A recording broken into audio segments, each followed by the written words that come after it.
নমস্কার, লিনাস ওয়ার্ল্ডে আপনাদের স্বাগত। আজ আমি আপনাদেরকে নিয়ে এসেছি, সদ্য উদ্বোধন হয়েছে খাটু শ্যাম বাবার মন্দির, এবং এই মন্দিরটা কোথায়, কিভাবে আসবেন, কখন কখন খোলা থাকে, প্রত্যেকটি বিষয় আপনাদেরকে জানাবো। তার আগে বলি এখানে আসবেন। আমি এখন বিশ্ব বাংলা গেটের সামনে দাঁড়িয়ে আছি, দেখতে পাচ্ছেন। আর এই যে দেখতে পাচ্ছেন, এখান থেকে অটো ও বাস সবই যাবে, যেটা খুশি আপনারা নিতে পারেন। আমি দাঁড়িয়ে আছি ইকো পার্কের গেট নাম্বার 4-এর একদম সামনে, দেখতে পাচ্ছেন। আর আমাকে অটো ওইখানটায় নামিয়ে দিল, ভাড়া নিয়েছে 20 টাকা। আপনারা বাসে করেও আসতে পারেন। আর ইকো পার্কের এই যে পাশের রাস্তাটা, এই রাস্তাটা দিয়ে সোজা গেলেই আজকের গন্তব্য। এখানে টোটো পাওয়া যায়, আমি টোটোতে করে যাব। টোটোতে করে আমি যাচ্ছি, 10 টাকা ভাড়া নিচ্ছি। আপনারা চাইলে কিন্তু এখান থেকে হেঁটেও যেতে পারেন, হাঁটা পথে হয়তো 7 থেকে 10 মিনিট লাগবে। একদম রাম মন্দিরের গেটের সামনে, দেখুন আপনাদেরকে দেখাচ্ছি, দেখতে পাচ্ছেন। আর সামনেই কিন্তু ফুল, মালা এবং পুজোর সমস্ত সামগ্রী এখানে পেয়ে। মন্দিরের প্রবেশের ডান দিকেই কিন্তু জুতো রাখার স্ট্যান্ড আছে, ওখানে জুতো রেখে ভেতরে প্রবেশ করছি। চলুন এবারে দেখুন, এখানে ধর্মশালা লেখা আছে, আপনাদের ধর্মশালার ব্যাপারে পরে জানাচ্ছি। চলুন এবারে ভেতরে প্রবেশ করে সম্পূর্ণ আপনাদেরকে দেখাবো। আজ থেকে বহু বছর আগেকার কথা, এই অঞ্চলগুলো তখন ছিল পুরো জঙ্গলে ভরা। আর 1978 সালে সুরেশ শীল সাহেল, যিনি এই মন্দিরটির প্রতিষ্ঠাতা, তিনি সেই সময় 200 বিঘা জমি কিনে নেন এবং তার ওপরে এই মন্দিরগুলো প্রতিষ্ঠা হয়।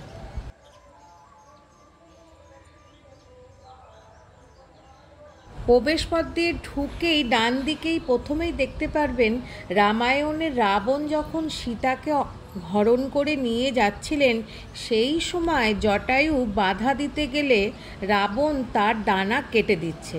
এখানে সেই দৃশ্যটি সুন্দরভাবে ফুটিয়ে তোলা হয়েছে।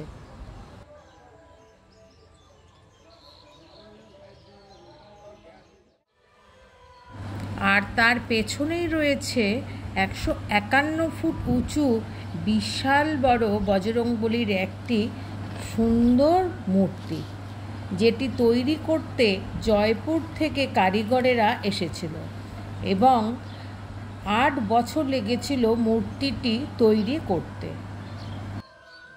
আর বজরংবলীর পেছনে যেই বাড়িটা রয়েছে দেখতে পাচ্ছেন, ওখানে পুরো বাড়িটাতে লেখা রয়েছে রাম রাম রাম। আর ওই বাড়িটাই কিন্তু হচ্ছে ধর্মশালা। আপনাদেরকে পরে আমি দেখিয়ে দেব ধর্মশালা। কিন্তু এখানে দেখুন, এই প্রথম আমি এত বড় বজরংবলী দেখলাম। বজরংবলীর ঠিক অপোজিটে রয়েছে এই সৎসঙ্গ সভা, যেখানে সকাল এবং বিকেলে প্রভু রামজির ভজন ও কীর্তন করা হয়।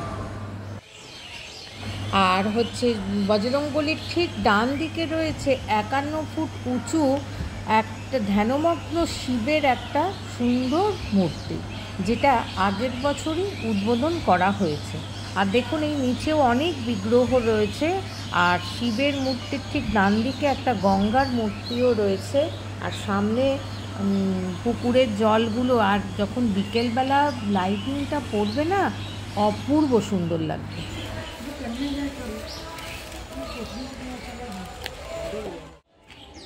আর ডান দিকে রয়েছে শ্রীকৃষ্ণের কালিয়া দমনের সেই দৃশ্যটা, আর তার পাশেই রয়েছে শিব পার্বতী সহ গণেশজির সুন্দর বিগ্রহ। আর তার পাশেই রয়েছে সূর্যদেবের একটি রথ, যে রথটি 7টি ঘোড়া টেনে নিয়ে যাচ্ছে। আর তার ঠিক পাশেই রয়েছে ধ্যানমগ্ন মহাদেবের একটি বিগ্রহ, আর বিগ্রহর সামনে রয়েছে একটা শিবলিঙ্গ, শিবলিঙ্গের পাশে রয়েছে নন্দী মহারাজ। আচ্ছা, এই যে সূর্যদেবের রথ আর এই যে মহাদেবের মন্দিরের মাঝখানে যে প্যাসেজটা দেখা যাচ্ছে, চলুন ভেতরে যেয়ে দেখি কি আছে।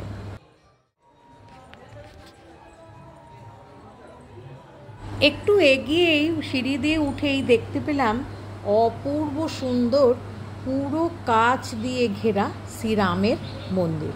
দেখতে পাচ্ছেন পুরো মন্দিরটা খুব সুন্দর কাঁচ দিয়ে তৈরি। ভেতরে প্রবেশ করে প্রথমেই দেখতে পারবেন বজরংবলীর একটা সুন্দর বিগ্রহ, আর তার পাশেই রয়েছে মা দুর্গার একটা বিগ্রহ, আর পুরোটা কাঁচ দিয়ে এবং তার ভেতরে নানা রকম ছবি। আর এইটা কিন্তু 3টে গর্ভগৃহ। প্রথম গর্ভগৃহে রয়েছে রাধা কৃষ্ণের সুন্দর বিগ্রহ, আর মাঝখানে রয়েছে শ্রীরাম লক্ষ্মণ সীতা, ও সামনে রয়েছে বজরংবলীর একটা সুন্দর বিগ্রহ। দেখতে পাচ্ছেন অপূর্ব সুন্দর। আর তৃতীয় গর্ভগৃহে রয়েছে মা লক্ষ্মী আর নারায়ণের অপূর্ব সুন্দর বিগ্রহ।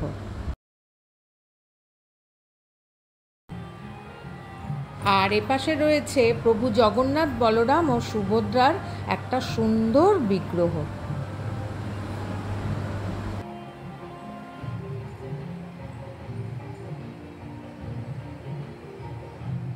এপাশে নিচে রয়েছে একটা শিবলিঙ্গ এবং তার পাশে রয়েছে গণেশজির একটা মূর্তি, আরও অনেক দেবদেবীর মূর্তি এখানে আছে। মাঝখানে রয়েছে, প্রথমেই রয়েছে খাটুশ্যাম বাবার একটা বিগ্রহ, খুব সুন্দর বিগ্রহ। তার পাশে রয়েছে অপূর্ব সুন্দর মা কালীর একটা সুন্দর বিগ্রহ। দেখতে পাচ্ছেন অপূর্ব সুন্দর মায়ের একটা, মা কালীর একটা বিগ্রহ।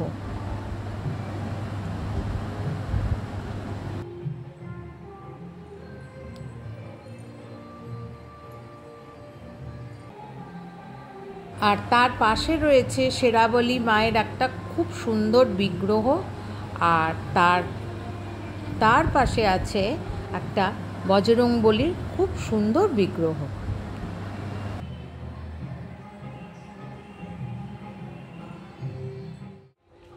শ্রীরাম মন্দির থেকে বেরিয়েই ডান দিকেই দেখতে পাবেন জিন মাতার এই সুন্দর মন্দিরটা। দেখুন খুব সুন্দর মাকে সাজানো। আর এখানে যদি আপনি পরিক্রমা করতে চান, সে পরিক্রমা করারও খুব সুন্দর ব্যবস্থা আছে। অপূর্ব সুন্দর মূর্তি। এই মন্দিরে প্রথমত সবসময় সকালে 5টার সময় খোলা হয়। আচ্ছা, 5টা থেকে 12টা, আর বিকেলে 3টে থেকে 9টা ডেলি টাইম আছে। মন্দির খোলা বন্ধ। আর আরতি যে আছে সব মন্দির আলাদা আলাদা হয় সময় করে। প্রথমে রাম মন্দিরে আরতি হয় 5:15, 6টার সময় হয় রাম মন্দিরে আরতি, 6:30টার সময় হয় জিন মাতা দুর্গাজি আরতি, আর 7টার সময় হয় বাবসা মন্দিরে আরতি। আর বিকেলে 6:30 থেকে এখানে আরতি হবে, 7টার সময় ওখানে হবে, 8:30 রাম মন্দির হবে, আর তারপরে বাবসায়। আচ্ছা, এখানে ভোগের ব্যাপার আছে, মানে ভোগের ব্যাপার আছে। মঙ্গলবার শনিবারে বিকেলে ভোগ পাওয়া যায় কেটে কাটে। আচ্ছা, তার জন্য কিছু প্রণামী দিতে হবে কি? ভাই আপনার ইচ্ছা রাখলে আপনি ভোগ করাতে পারেন, খাওয়াতে পারেন। আপনি বলে দেবেন এই সপ্তাহে ভোগটা আমি খাওয়াবো পাবলিককে, কারণ প্রসাদ দিলে আমরা বানিয়ে তৈরি করে দিলাম, আপনারা এসে আপনার হাত থেকে খাওয়ান। এটা কোনো দিন আছে নাকি যে কোনো দিনেই? যে কোনো দিন আপনি রাজনীতিটা, এমনি আমরা মঙ্গলবার শনিবার আমরা করি। বাকি দিন আপনার কোনো ইচ্ছা হলে, কোনো অনুষ্ঠান আছে, কোনো পুজো আছে, আমরা মন হলো আমি করাবো বাচ্চাদের জন্য আর জন্য কোটাতে পারি। জিন মাতার মন্দিরের একদম গায়ে লাগানো ডান দিকেই রয়েছে শ্রী বালাজি বাবসা মন্দির। দেখতে পাচ্ছেন, চলুন ভেতরে প্রবেশ করি আর আপনাদেরকে দেখাই। মন্দিরের বাঁ দিক দিয়ে একটু এগেলেই একদম কোনায় প্রথমেই দেখতে পারবেন একটা বড় শিবলিঙ্গ এবং তার কিছুটা পাশেই বাবাসার বিগ্রহ। এখানে 3টি গর্ভগৃহে প্রথমেই রয়েছে মা শেরাবলীর একটা বিগ্রহ, মাঝখানে রয়েছে বালাজি বাবাসার বিগ্রহ, আর তার পাশে রয়েছে পঞ্চমুখী বজরংবলীর বিগ্রহ। এখানে রয়েছে বড় একটা শিবলিঙ্গ আর নিচে নন্দী মহারাজ। ভক্তরা বলেন বালাজি বাবাসা হচ্ছে বজরংবলীরই এক অবতার, আর এই মন্দিরটা আগের বছরই উদ্বোধন হয়েছে।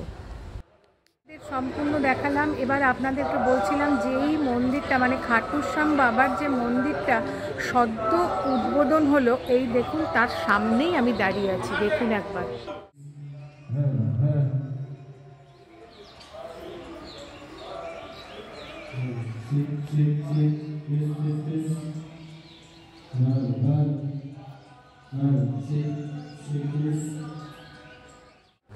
মন্দিরের গায়ে দেখতে পাচ্ছেন খুব সুন্দর পাথর কেটে কেটে খুব সুন্দর ডিজাইন করা আছে, দেখতে পাচ্ছেন। আর এই যে মন্দিরের ডিজাইনগুলো উত্তর ভারতের নাগারা শিল্পস্থিতিতে তৈরি করা হয়েছে।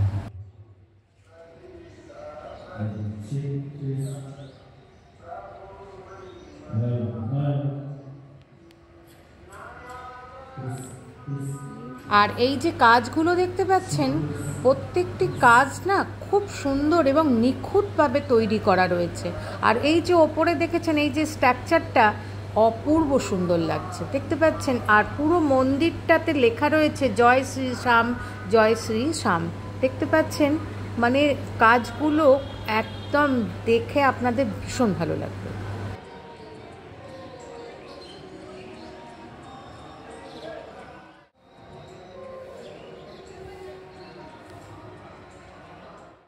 খাটুশ্যাম বাবার মন্দিরের ভেতরে প্রবেশ করার জন্য এই যে দেখতে পাচ্ছেন এখানে এন্ট্রি লেখা রয়েছে। চলুন এবারে ভেতরে প্রবেশ করি আর মন্দিরে বাবার দর্শন করি।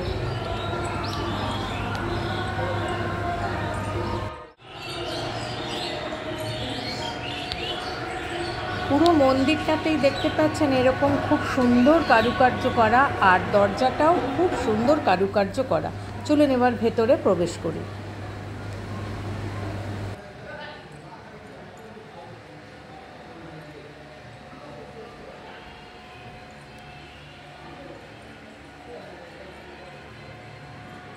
এই বাঁ দিকে দেখুন, এখানেও মনে হয় পরে কোনো বিগ্রহ বসানো হবে, ওই জন্য ওরকম সিংহাসনের মতন করা আছে, দুটো দেখতে পাচ্ছেন। আর ভক্তরা দেখুন এখানে তাদের মনস্বাসনা পূর্ণ করার জন্য সব বেঁধে গেছে, দেখতে পাচ্ছেন। আর এই হয়েছে মন্দিরের পেছনটা, দেখেছেন এখানেও কিন্তু একই রকম অপূর্ব পাথর কেটে কেটে ডিজাইন, আর পুরো মন্দিরটাতে লেখা আছে জয় শ্রী শ্যাম। চলুন এখান থেকে পুরো এইভাবে বাবার দর্শন করার জন্য যেতে হবে। আচ্ছা, আর এই মাঝখানে দেখুন মন্দিরের মাঝখানে এখানে একটা শিবলিঙ্গ রয়েছে, তার পাশে রয়েছে নন্দী মহারাজ, আর এখানে আরও মায়ের বিগ্রহ রয়েছে।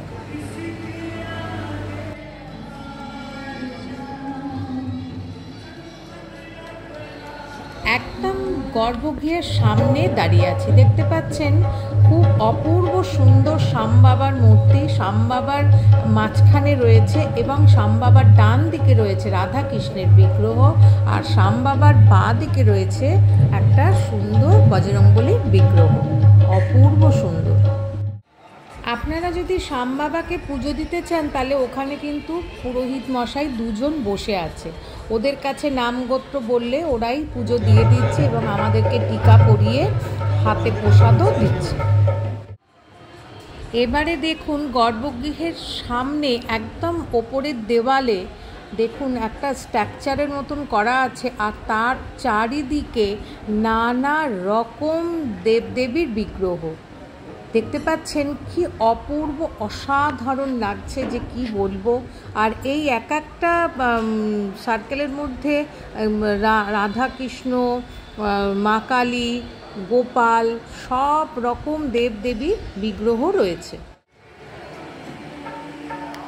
আচ্ছা, গর্ভগৃহের দুপাশে যে জায়গাগুলো রয়েছে যাতে ভক্তরা মাটিতে না বসে তার জন্য লাল রঙের কার্পেট পুরো বেছানো রয়েছে যাতে ভক্তরা বসে বাবার দর্শন করতে পারে, আর অনেক লাইট দেওয়া রয়েছে।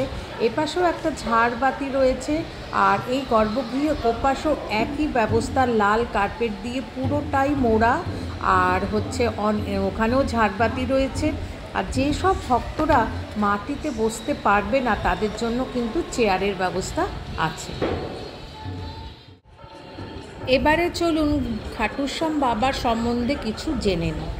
ভীম আর হিড়িম্বার পুত্র হচ্ছে ঘটোৎকচ, আর ঘটোৎকচের পুত্র হচ্ছে বারবারিক। ঘটোৎকচের সঙ্গে বিয়ে হয় অহল্যাবতীর। ছেলের অন্তরে দয়ামায়া সঞ্চার করেন তার মা অহল্যাবতী। আচ্ছা, বেদব্যাসের মহাভারতে কিন্তু বারবারিকের কোনো উল্লেখ নেই। পৌরাণিক স্কন্ধপুরাণে মহাভারতের বিভিন্ন সংস্করণে ও বিভিন্ন লোককথায় তার উপস্থিতি খুঁজে পাওয়া যায়। দক্ষিণ ভারতে তার পরিচয় এক শাপভ্রষ্ট যক্ষ।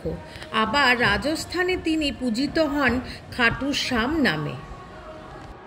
পিতামহী হিড়িম্বা ছোটবেলা থেকেই বারবারিককে ধর্মীয় ও আধ্যাত্মিক জ্ঞান প্রদান করতে থাকেন। বারবারিক তাকে জিজ্ঞাসা করেছিলেন মোক্ষ প্রাপ্তির সবচেয়ে সহজ উপায় কী? হিড়িম্বা বলেন, যদি তুমি ভগবান শ্রীকৃষ্ণের হাতে বীরগতি প্রাপ্ত করো তবেই তুমি মোক্ষ লাভ করতে পারবে। এরপর তিনি দিব্য অস্ত্রে বলীয়ান হওয়ার জন্য সিদ্ধি মাতার মতান্তরে মহাদেবের আরাধনা শুরু করেন। সাধনায় তুষ্ট হয়ে সিদ্ধিমাতা অদ্ভুত 3টি বাণ তাকে প্রদান করেন। এই 3টি বাণের কারণে তিনি অজেয়। এদিকে কুরুক্ষেত্রের যুদ্ধের ভেরি বেজে উঠেছে।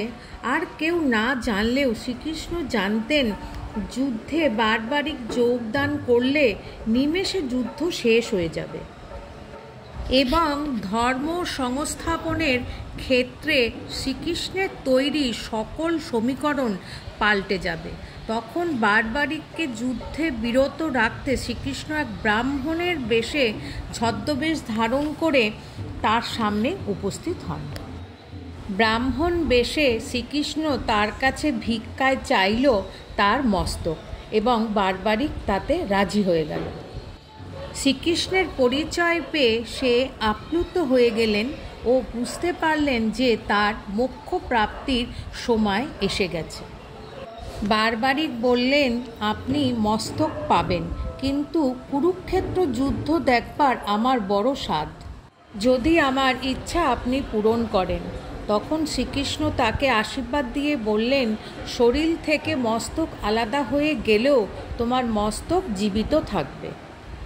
আর কুরুক্ষেত্র যুদ্ধতে মস্তক একটু উঁচু জায়গাতে স্থাপিত করা হবে, আর সেখান থেকে তুমি সম্পূর্ণ যুদ্ধ দেখতে পারবে।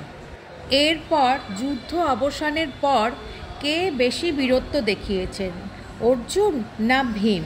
তখন শ্রীকৃষ্ণ তাদেরকে নিয়ে যান বারবারিকের মাথার কাছে আর তাকে বলে, তুমি সম্পূর্ণ যুদ্ধ দেখেছ, বলো কে বেশি বীর? আমি শুধু শ্রীকৃষ্ণকেই দেখেছি। নিহত ও নিধনকারী সবই আসলে কৃষ্ণ। তিনি যুদ্ধের শ্রেষ্ঠতম বীর। শ্রীকৃষ্ণ খুশি হয়ে তাকে বর দেন, কলিযুগে আমার জায়গা নিয়ে তুমি দুষ্টের দমন করবে, আমার নামেই লোকে তোমায় চিনবে। আর সেই বরেই খাটুশ্যামজি নামেই পূজিত হন বারবারিক। আর তাকে কায়ে মনোবাক্যে ডাকলে সমস্ত সমস্যা থেকে ভক্তরা উদ্ধার পান। সন্ধে হয়ে গেছে, লাইটগুলো জ্বালিয়ে দিয়েছে, দেখুন কি অপূর্ব সুন্দর লাগছে, তাই না? চলুন আপনাদের ধর্মশালার দেখিয়ে দিই কোথায় ধর্মশালা আছে। চলুন আপনাদেরকে দেখাচ্ছি এবং নাম্বার রয়েছে, আপনাদের যদি কারোর প্রয়োজন পড়ে এখানে এই নাম্বারে বুক করতে পারেন। এই দেখতে পাচ্ছেন এইটা হয়েছে, আর এই হয়েছে নাম্বার।